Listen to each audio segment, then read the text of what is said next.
Dalam strategi operasional, ada 10 keputusan operasional yang mendukung strategi operasi perusahaan. 3 di antaranya yaitu perencanaan produk barang dan jasa, pemilihan lokasi, dan strategi tata letak. Pada perencanaan produk barang dan jasa, adalah proses menciptakan produk baru yang akan dijual oleh perusahaan untuk pelanggannya. Perancangan barang dan jasa menetapkan sebagian besar proses transformasi yang akan dilakukan. Keputusan biaya, kualitas, dan sumber daya manusia bergantung pada keputusan perancangan. Oleh karena itu, perancangan barang dan jasa harus memasukkan unsur kualitas dan mutu. Perancangan produk juga menentukan jumlah SDM yang dibutuhkan untuk membuat sebuah produk. Misalnya, pada perancangan produk souvenir, yang tentu saja harus memperhatikan bahan yang digunakan harus dengan kualitas yang terbaik sehingga produk yang dihasilkan lebih bermutu. Dan juga pada proses perancangan produknya terdapat beberapa tahapan dari awal proses produksi sampai akhir pada pengemasan produk. Sehingga dari semua tahapan tersebut dapat ditentukanlah jumlah tenaga kerja yang dibutuhkan. Kedua, pemilihan lokasi. Keputusan pemilihan lokasi organisasi manufaktur dan jasa menentukan kesuksesan sebuah perusahaan. Pemilihan lokasi ini berkaitan dengan rantai pasok. Faktor pada rantai pasok yang berpengaruh antara lain transportasi dan jaringan distribusi. Yang ketiga adalah strategi tata letak. Strategi tata letak adalah suatu keputusan penting yang menentukan efisiensi kegiatan operasional perusahaan secara jangka panjang. Tata letak yang efektif akan dapat menunjang pelaksanaan strategi bisnis yang telah ditetapkan perusahaan, apakah diferensiasi atau respon yang cepat. Sebuah tata letak yang efektif memfasilitasi terjadinya aliran bahan, manusia, dan informasi dalam suatu wilayah atau antar wilayah. Misalnya, tata letak pada keputusan mengenai penempatan mesin-mesin pada tempat terbaik dalam pengaturan produksi, atau kantor dan meja-meja pada pengaturan kantor dan pusat pelayanan pada rumah sakit dan pusat pembelanjaan. Samsung dikenal sebagai salah satu produsen smartphone berkelas tinggi di dunia. Terkait posisi strategis produknya, tindakan-tindakan operasional yang akan dilakukan Samsung secara global pada aspek produk yaitu Samsung akan mempertahankan basis riset yang didasarkan pada kebutuhan konsumen. Samsung akan mencari hal apa saja yang dibutuhkan konsumen, kemudian mengembangkan produk tersebut. Kualitas. Samsung menekankan pada kualitas produk sehingga penentuan harga ditetapkan berdasarkan pada tingkat kualitas masing-masing produk tersebut. Samsung juga menjaga dan mengembangkan ekosistem bisnis lain yang terkait, seperti penyediaan layanan operator dan juga pengembang konten dan aplikasi untuk meningkatkan kualitasnya. Pada proses produksi, Samsung memanfaatkan produksi massal sehingga biaya dapat ditekan dan dapat menawarkan harga yang murah. Lokasi.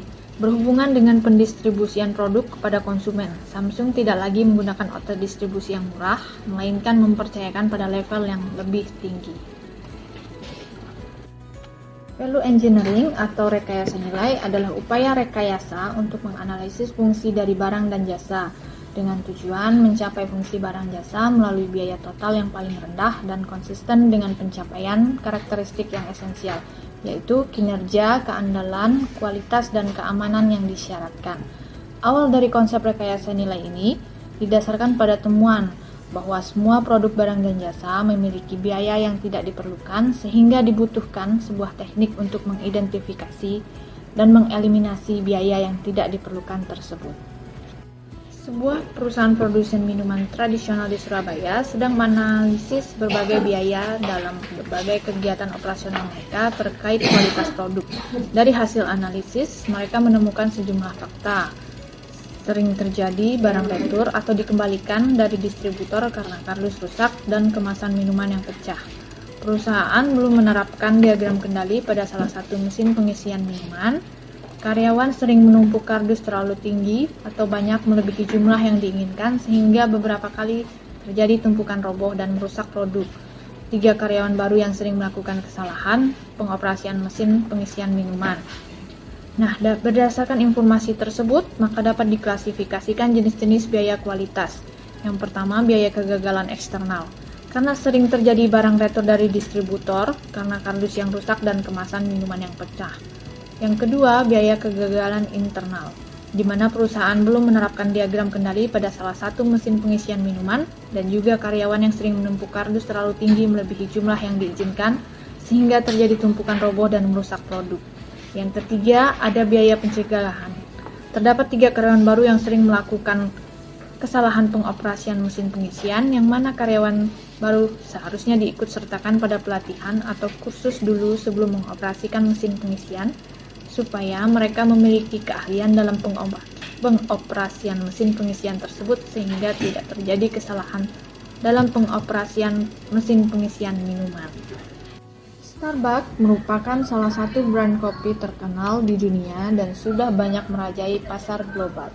Namun ternyata Starbucks harus menutup banyak outletnya di Australia karena kurang diminati oleh masyarakat Australia. Alasan utamanya adalah Starbucks banyak menjajakan minuman dengan rasa manis seperti latte, coklat maupun frappuccino, sedangkan masyarakat Australia sendiri tidak menyukainya.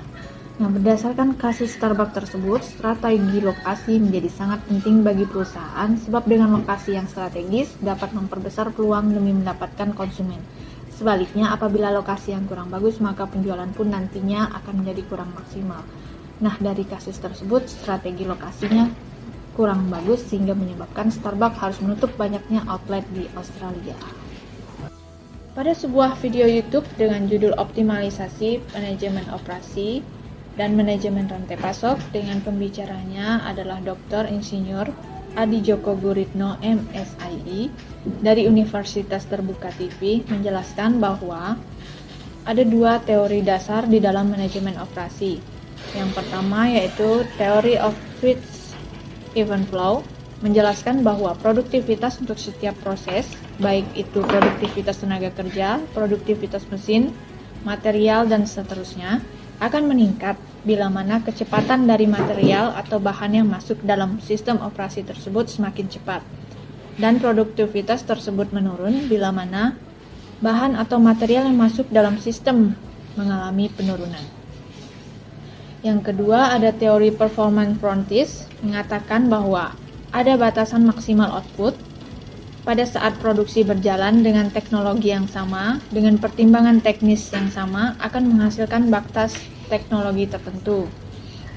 Penjelasan berikutnya adalah mengenai gambaran logistik. Bagaimana cara memindahkan barang dari satu tempat ke tempat yang lain, dari wilayah yang satu dan wilayah yang lain, bahkan antar negara, ini tentu membutuhkan satu cara, satu metode, atau satu prosedur tertentu. Perpindahan barang antara satu titik ke titik yang lain untuk memenuhi kebutuhan konsumen ini disebut dengan logistik. Tentu ini menjadi menarik bila mana pelaku logistik itu berasal dari entitas bisnis atau pelaku bisnis yang berbeda. Bisa PT, bisa unit usaha, dan pemilik usaha yang berbeda tentu menimbulkan masalah sehingga kita perlu untuk mengelola masalah tersebut.